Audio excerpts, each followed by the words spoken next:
सिद्धकुंजिका स्तोत्रम। ये सिद्धकुंजिका स्तोत्र एक पाठ करने मात्र से संपूर्ण दुर्गा सप्तशती के पाठ का फल मिल जाता है। इसलिए अगर आपसे कभी दुर्गा सप्तशती का पाठ ना हो पाए तो आप इसको भी एक बार बोल सकते हैं। आइए शुरू करते हैं। ओम शिव उवाच शृणुदेवी प्रवक्ष्यामि कुंजिका स्तोत्रमुत्तमं येन मंत्र प्रभावेण चंडी जापशुभो भवेत्।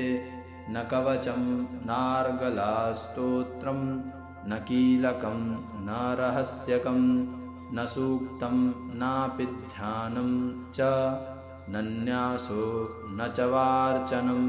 कुंजिका पाठमात्रेण दुर्गा पाठ फलं लभेत्। अतिगुह्यतरं देवी देवानामपि दुर्लभं गोपनीयं प्रयत्नेन स्वयोनिरिव पार्वती। मारणं मोहनं वश्यं स्तम्भनोच्चाटनादिकं पाठमात्रेण संसिद्ध्येत् कुंजिका स्तोत्रमुत्तमम्।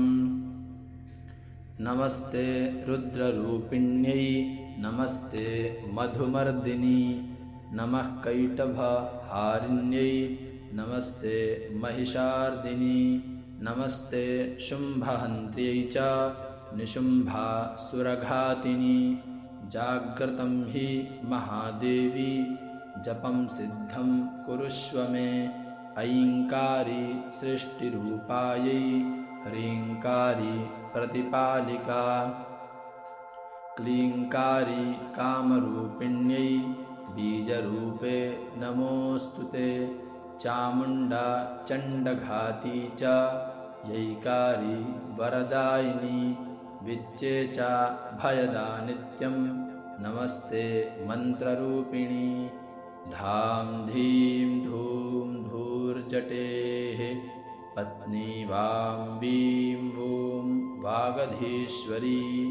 क्रां क्रीं क्रूं कालिका देवी शां शीं शूं मे शं शुभं कुरु। हुं हुं हुंकाररूपिण्यै जं जं जं जम्भनादिनी। भ्रां भ्रीं भ्रूं भैरवी भद्रे भवान्यै ते नमो नमः। अं कं चं टं तं पं यं शं वीं दुं ऐं वीं हं क्षं। धिजाग्रं धिजाग्रं त्रोटय त्रोटय दीप्तं कुरु कुरु स्वाहा। पां पीं पूं पार्वती पूर्णा खां खीं खूं खेचरी तथा। सां सीं सूं सप्तशती देव्या मन्त्रसिद्धिं कुरुष्व मे।